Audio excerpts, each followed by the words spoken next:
Agrigento, capitale mondiale dell'architettura. Il prossimo 1° giugno la città dei Templi ospiterà una seduta del Consiglio mondiale degli architetti, i quali si confronteranno sul tema relativo alla gestione dei beni culturali nel Mediterraneo.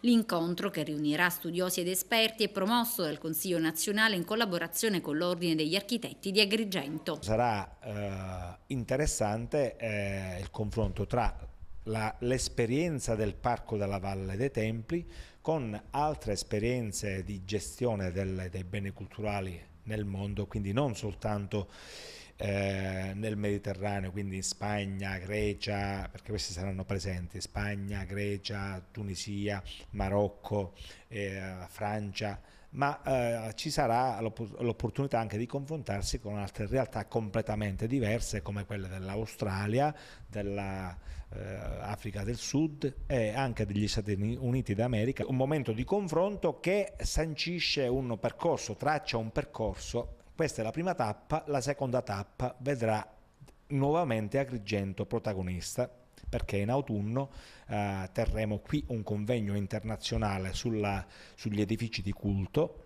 quindi proporremo ancora una volta Agrigento al centro del dibattito e soprattutto proporremo ancora una volta l'architettura quale linguaggio universale di confronto tra i popoli in grado di superare divergenze culturali, politiche e religiose che talvolta non consentono un proficuo confronto tra le civiltà della nostra terra, con particolare riferimento al bacino del Mediterraneo, che vorrei ricordarlo è la vera culla del linguaggio architettonico mondiale. L'evento sarà inoltre occasione per ospitare una mostra internazionale di architettura contemporanea, un'iniziativa curata dall'Ordine degli Architetti di Agrigento in collaborazione con la Fondazione Architetti nel Mediterraneo. È una mostra di un collettivo di progettisti internazionale che è nato a Londra negli anni 90.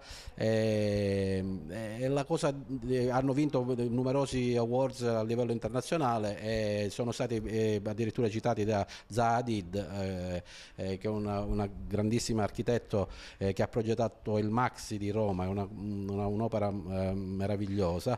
Il vanto di questo che noi possiamo avere è il fatto che due membri di questo gruppo di progettazione internazionale sono siciliani, sono di Messina e quindi saranno presenti con noi all'inaugurazione della mostra.